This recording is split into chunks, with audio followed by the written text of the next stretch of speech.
the shuttle that came flying in towards me thankfully didn't hit my land directly, but then again, the wash that flew over my head was enough to just about take me off my feet. Actually, come to think about it, it did take me off my feet, because I ended up having to pick myself up off the ground and go, "What the hell?" Immediately, I looked over to see what happened, and sure enough, it was down low enough where it started to take the tops of the trees off, and it headed towards the rear of the property. Oh crap, I thought to myself. Immediately, I thought that, yep, it's going to slide right into the state land that's behind the property line, so oh crap. Immediately, I jumped on the ATV, a simple side-by-side, to run into the woods to check for survivors. I'm sure other people were going to be running out of their houses, but it is the middle of the day and most folks would be at work. Me, as was with retirement, I just putz around the house all day. Although this time, I'm not putzing around at all.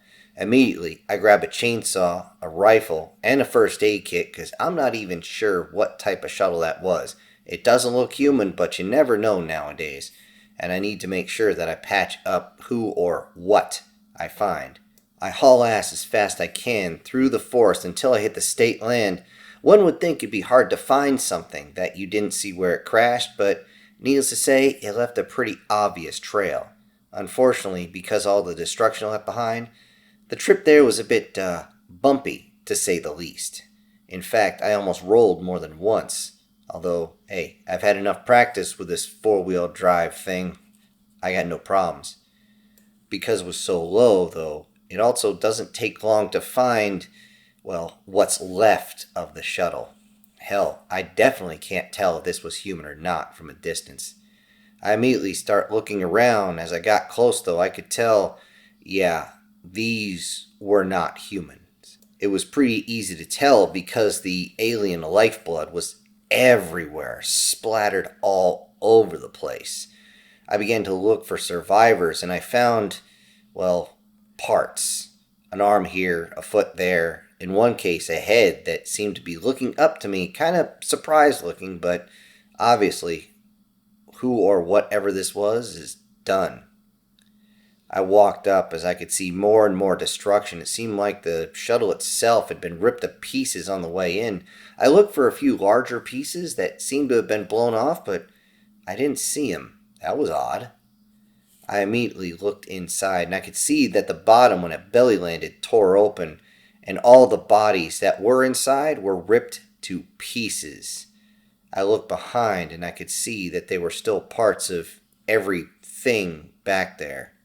It was horrific, and everything was also still warm and steaming, so I really didn't want to stick around in case this thing decided to explode. Remembering what I was told before about these types of ships when I was stuck on that rust ball out there, I remembered about the ship's matrix, also known as the heart of the ship.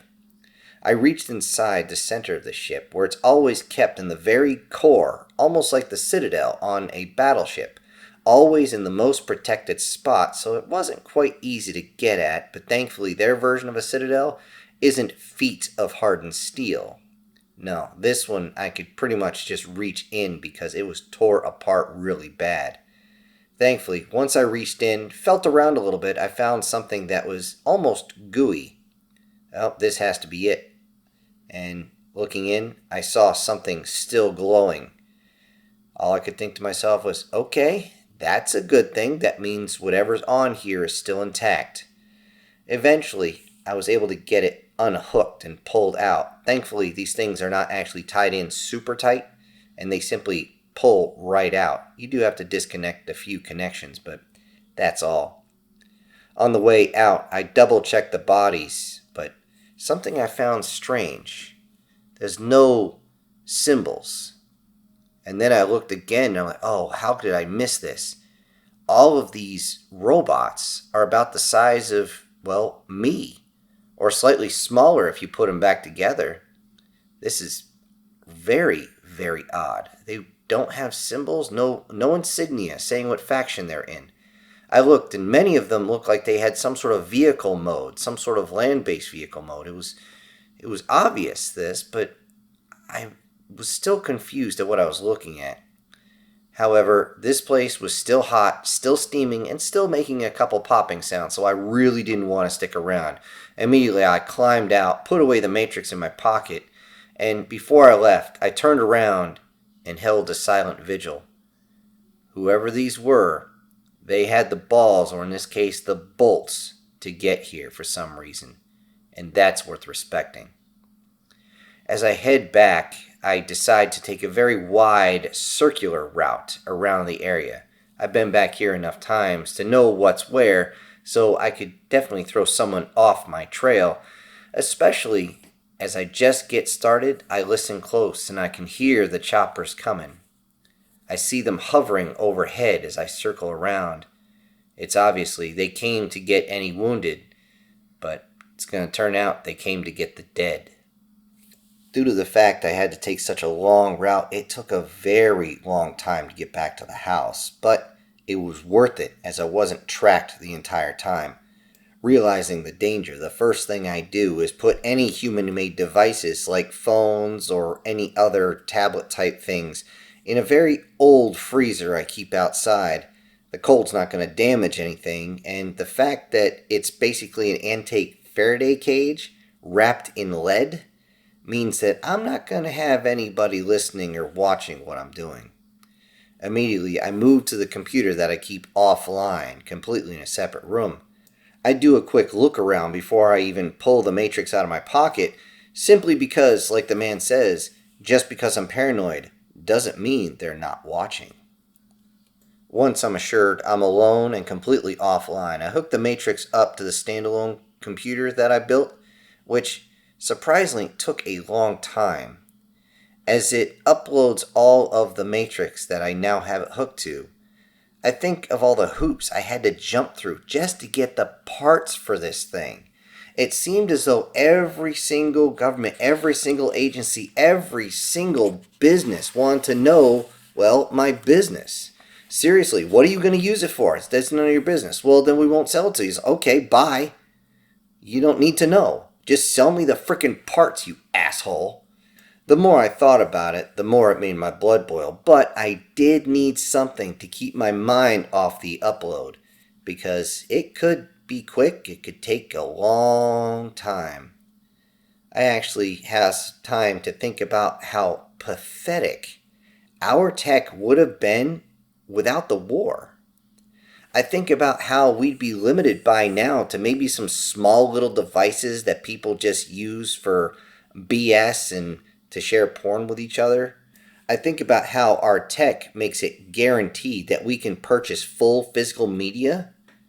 I think how horrible it would be if some sort of company decided, well, you're going to pay for this, but you're not going to actually own it. Jeez. I'm glad we don't have to deal with that. It's bad enough they've been trying to do that with taxes so much, but add on to companies as well? Oi, Chihuahua, that would make my head hurt. I'm glad I don't live in that universe. Just as I say that, the upload is done, and there's a ping to let me see what in the hell is going on. As I go through the files one by one, I can see that they're all degraded, fragmented, tore apart. I don't know if it was from some sort of electrical storm or maybe from the crash itself, but I'm only getting bits and pieces of them, and it's pretty obvious that I'm going to be only getting parts.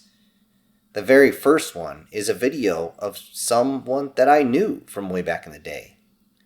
My name is Swindle, requesting aid. You aided us before and freed us from being enslaved into servitude. We asked... There wasn't much there on that one. I moved to the next file. Despite what everyone has been told, the war has continued even through this time. With each side wanting more and more power, we are hunted again. They show no signs of holding their pursuit. Even your ally, your friend Glick, has been lost. Few on the surface do not hunt us. The file corrupted again. I worried about this. I remember Glick was a really cool bot. Really helped me out, but if he's been taken, I don't know if he's actually dead or they took him or what. Now I'm getting nervous. I calm myself and open up the next video file. The very beginning of it, unfortunately, is truly messed up, so I got part of it. It's like half sentence when it came out. There's Swindle again. "Oh, trusted pilots, I must admit, you have been difficult to locate. Please, trust them. Trust my pilots, as I have come to trust you." That was the end of the file. I don't know what the beginning of the message was actually supposed to actually say. Quickly, I open up the next file. However, this time Swindle's not there trying to talk. All I see is an explosion as human-sized bots are running in every direction as massive metal hands of different colors and different sizes are reaching into a hole that was created by the explosion and begin to tear whatever shelter they're in apart. Swindle is standing there firing and yelling for everyone to take off, to go. Then he turns and yells at the pilots to take off now. It was at that moment that a metal hand came and grasped him, right before the feed ends. My blood ran cold at this point. I didn't know what the hell was going on. I'm missing something. Some files were completely unrecoverable, and I'm just getting bits and pieces. And I only have one last video. One. Let's hope this shows something. I was actually surprised at this, as it showed video from the exterior of the ship that had just crashed, as though the ship itself had been taking the video. It switched from exterior to interior over and over again. Interior, the pilots are trying desperately to evade craft of all shapes and sizes, trying to intercept. It didn't matter if they looked like some sort of wide, spiky, drone-looking thing, maybe shaped like a good old F-15, maybe even an A-10. Some even looked like giant bugs. Then you look close and you could see the different symbols, the different markings that they had, showing the different clans. The red, purple, brown, green, all the different markings are shown as they try to fight each other and try to catch the ship. It's clear from the video, the ship then cranks its engines as the video turns and sees what they're trying to reach for. They're trying to reach an active interstellar transporter. This is a device I hadn't seen in a while. It's a device designed to bridge space like some sort of wormhole mixed with a fold system. I really don't like using this thing. At that point, the video shifts and a missile finds its mark as the ship is struck and tumbles through the gate. The final video doesn't end at that point. The video shows that they got close to Earth, as you could see it in the background as they try to right the ship, stop it from tumbling through space. And from inside the ship, as the last two clear survivors, I don't know if the others were knocked out or they're just completely done. They try to locate a location. It's pretty clear that's what they're saying. Screaming, where, looking over all sorts of maps. And just as they turn the ship towards the location they want, the ship itself lurches and then begins to tear itself apart into entry. It was clear that the orbital defense satellites actually did their job. As it turns out, a particle beam critically damaged the ship, which meant there was no comms, there was no retro engines, there was no landing gear anymore. The ship struggles to try and make it to the ground to land, but inside on the video you can see those inside grabbing the stick and pulling as hard as they can so they do not go nose first into the ground, and just as it crashes through the trees they get lurched around all over the place and the video cuts. I'm slightly shaking at this point. I grab the matrix, slowly disconnect it, and take it into the basement.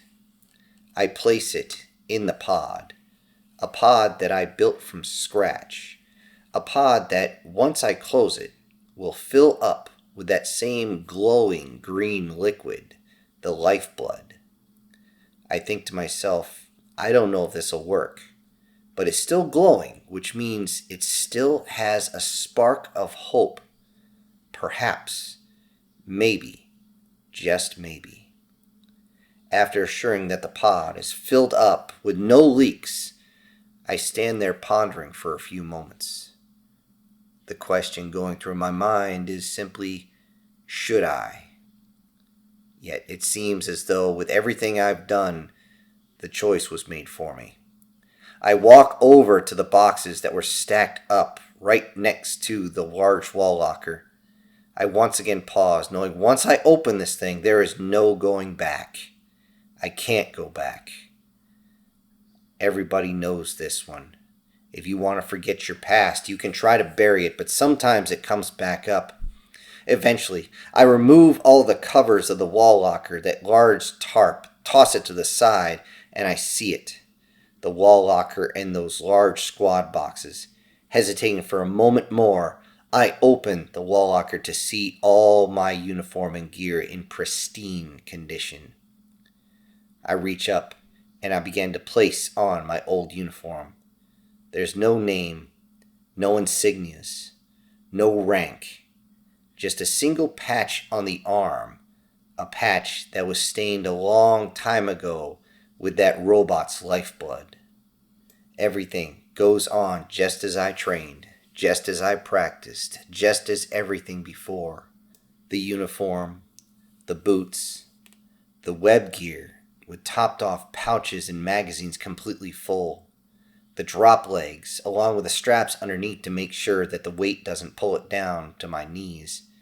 The pistol with its magazines, and I even reach into the box and pick up my main weapon. I look it over and I seem to chuckle a little bit. This wasn't what I came into the military with, but it wouldn't work if I did have one of those old 5.56, because they proved less than useless unless you're aiming for the eyes, and good luck striking a target that big on a moving target. As it turned out, 7.62 was a little better, but limited effectiveness. Everybody knew that 50 calibers and 203s with the grenades worked pretty well, but they were very cumbersome and very, very heavy. Even with everything that we plussed ourselves up with, it's still difficult to move them. So I held my weapon, a plasma-based pulse rifle. It's not that heavy, and it has far more ammo than any 50 caliber, but I still had to bring my explosives. I still had to bring the energy packs that were needed for this thing to function. It was still not the lightest thing in the world, and I audibly said after I finished putting everything on, "Oh, I forgot how heavy this stuff was." Before leaving, I made a video that would automatically play if the pod is opened, whether from the inside, the outside, it doesn't matter. I place my hand on the pod and silently wish it well before leaving. I think to myself, it's going to be a long drive, and it was. And that gave me plenty of time to go over the plan in my head over and over and over again, because any true professional knows you don't practice until you get it right. You get it down until you cannot get it wrong. As I'm driving, though, I do wish I could grab a few others, but I realize as I am going, they have families, and this is my fight. I can't get anyone else involved. I drive through the night in the very upgraded Willie's Jeep all the way to the gate of that post. I had already covered most of my gear in a canvas tarp or put it in some sort of box that it wouldn't be seen from the outside. This way, to the uncaring eye, it simply looks like I'm going to be part of some sort of reenactment. This was the line of bullshit I gave the civilian gate guard, which he did buy it because, again, I'm driving in an old Willie's Jeep and this uniform hasn't been used in, 10, 15 years? He simply wished me well and hoped that he can be there to actually watch the reenactment. Once inside, though, my demeanor changes, because I know where I gotta go and what to do. Although it's easy to know where to go, it's kind of hard to miss. The device itself is massive, about the size of the damn water tower they got on the top of that hill. The device is situated on the far side of post, and as I see it coming over the hill, I think, great, that's the thing that's going to take me back to that giant metal shithole again. Now that I'm here, I just have to wait. I have to wait until after close of business to make sure there's not a lot of personnel there. The fewer that are there, the easier this is going to be. I have to wait. Wait until late. Around chow time, actually, which isn't really all that late. I notice only one guard on duty at this point, and I know they're supposed to have 2 or 3. This means that his battle buddies are either out smoking out back, busy taking a shit, or in the bathroom, giving themselves some sort of erotic dopamine hit. I found myself giving kind of a smirk at that, because if this was the case, that would be absolutely perfect. I truly hated that cranial neural interface when it came out, because most users just used it just constantly for that dopamine hit, as they basically had some sort of, 3D image going through their head, something they could mentally feel, something they could mentally smell. It was strange, it was gross, it was disturbing a lot of times, not because people enjoyed it, but because it turned them into drooling addicts, as they would have this thing hooked up to their head for hours and hours, sometimes days at a time. Some people didn't even care that they had taken so much dopamine into the brain that they are already about ready to have a stroke. They would still link in and do it again. As I looked around the corner, sure enough, I saw one of his battle buddies pulling one of these devices out of his pocket. Thought to myself, now this couldn't get more perfect. As I pull up to the guard shack out front, I act as though I'm lost, like I couldn't figure out my way off this post, which any moron could figure out because it's clearly marked. I acted as though I spent too much time in a combat zone. I just couldn't understand what the hell he was doing, so I got him to come out of the guard shack. And one would think I'd use some sort of technological bullshit to try and take him down, to make sure that I didn't actually kill him. Seriously, why would I have to go real technical when chloroform still works? As I put the guy to the ground and threw the rag off to the side, I thought to myself, well, I'm all in now. Quickly, I ran over to the shack and opened the gate. Once I got it close behind me, I drove over to the control area, which was right next to the building. It was completely empty, which means I had free rein of this sucker. I used the controller to open the main doors to this giant device, this strange round-looking metal donut in the middle of this field. I set the destination as best I could, then I bolted towards the Jeep and drove it in. There was a time lock on this thing, and I've used it before. I know the gate doesn't close for a minute after anyone either drives or walks through. This is a simple safety feature, so somebody doesn't get zapped halfway through or halfway in or out or what have you. However, as this thing was spinning up, I can say that was a long minute of waiting. A long, long minute of waiting for everything to spin up, as I could hear the device warming everything. The whole time, I feared an emergency shutoff from somewhere else. I know it was supposed to be there. Somebody was supposed to watch, but maybe they were off, having their own cigarette. I don't know, and I didn't care. Though I can say I was clenched pretty hard waiting for the gates to close.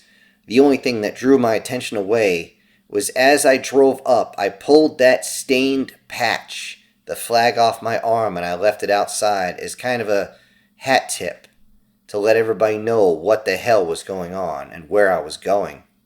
Finally, the side gate closed.